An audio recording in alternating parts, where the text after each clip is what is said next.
feel like I'm always saying some plunges are harder than others because they all have their special little reason for being a little bit more difficult. Tonight, it's because it's nighttime. It's water. It's still freaking brick of ice.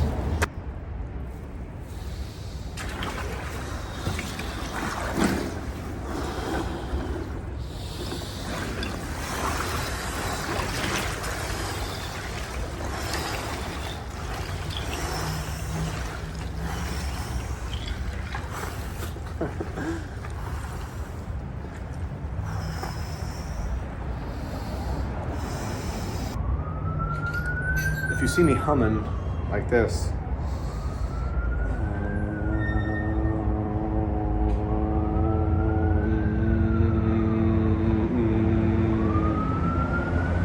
it just seems to help like regulate the nervous system faster or calm down faster. Humming and cold water immersion both stimulate the vagus nerve. Vagus nerve is, I think, the second longest nerve in the body, if I remember correctly, but when you put cold water on the back of the neck or hum, it stimulates that nerve, and that nerve, from my understanding, like goes to so many of the organs, and like stimulates those organs and promotes like relaxation and aids in digestion and like all these positive things. So like stimulating the vagus nerve is a good thing, and when we're in fight or flight, I think that's something that doesn't happen. So humming, singing seem to stimulate it. Cold water immersion, especially when you wet the back of your neck, seems to stimulate it and have a very big like anti-anxiety effect. So like if you're taking a cold shower, make sure to get the top of the front of your chest, stimulate some brown fat, but also make sure to get the top of the back of your neck. That'll stimulate the vagus nerve. And always, when you cold plunge, get up to the shoulder blades at least, but ideally get up to the back of the neck. It's substantially harder and I want to say more therapeutic to go up to your head. And I think some of the better studies are cold water immersion up to the head.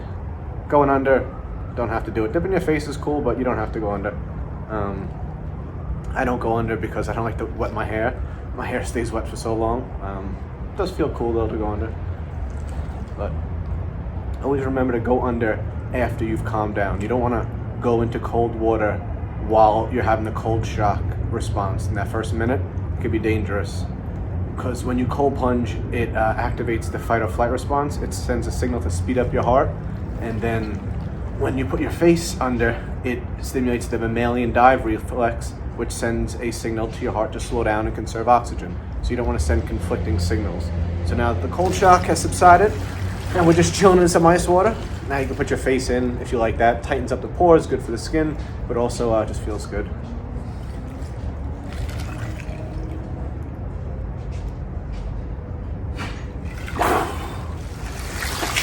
Oh man, some cold water.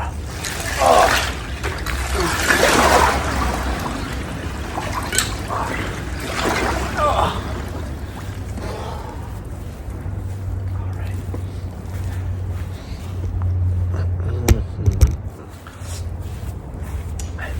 I show myself warming up often just because it seems like a lot of people after they get out of a plunge, they go into this little panic. They like run for a towel, they get tense, and I like to show that that's not what you should do.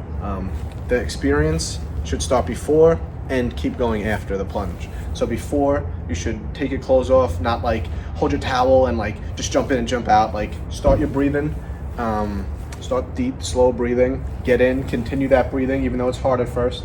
And then when you get out, air dry for a little bit. Continue the experience. Like right now, my hands are numb, my feet are numb. It would feel good to run inside and dry off, but stay on that breathing. Slow into the belly, fill your lungs, long exhales, and then just get some light movement. And don't feed into that panic. Like you can go a little longer. You're not going to get hypothermia. It's only a few minutes. Don't stay in there for 10 minutes or let your core go too low. And definitely don't start in ice water. I have plunged every day for like 670 days or something. So like this is hard for me, but just find whatever's hard for you. 60 degrees might be hard for you right now. So just start with that. And then just do some light movement after you get out. Wim Hof is famous for his horse stance and just breathing and moving, getting blood in the legs. I like to do squats personally, like 20 squats just to get blood in the legs. Shake out the hands a little bit. Try to relax and visualize like blood flowing into the extremities. Sounds a little weird, but the mind is super powerful. If you have 10 scared thoughts, your nervous system will contract. It'll make you cold. You're always nervous, like you'll always notice you're cold when you're nervous. Like that makes people more cold. So like visualize the vasoconstriction relaxing in your hands, and like your veins and arteries opening and blood flowing into them, and shake them out a little bit. Just stay breathing. Your breath regulates your nervous system. So like these thoughts in conjunction with these slower belly breaths and long exhales will tell the nervous system, okay, this is good. And what this is doing is increasing the flexibility of the nervous system. So if you wear like an Oura Ring or Apple Watch or something, it measures your heart rate variability. Notice after you do some cold plunging for like a month, or cold showers for a few weeks, check your heart rate variability, see if it's changing.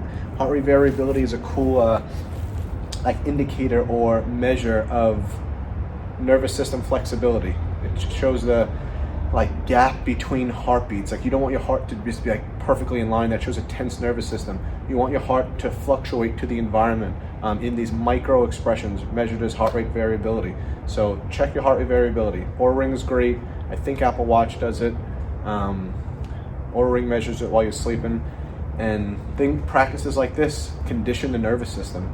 And we all need a nervous system that is functioning a little bit better. Especially like if you have no stress in your life, I guess you don't need it. But most of us have stress in our lives, so something like this will help condition the nervous system.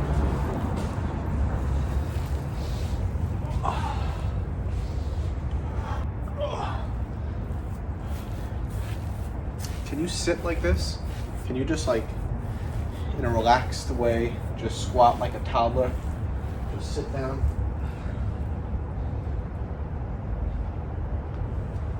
That used to be really hard for me.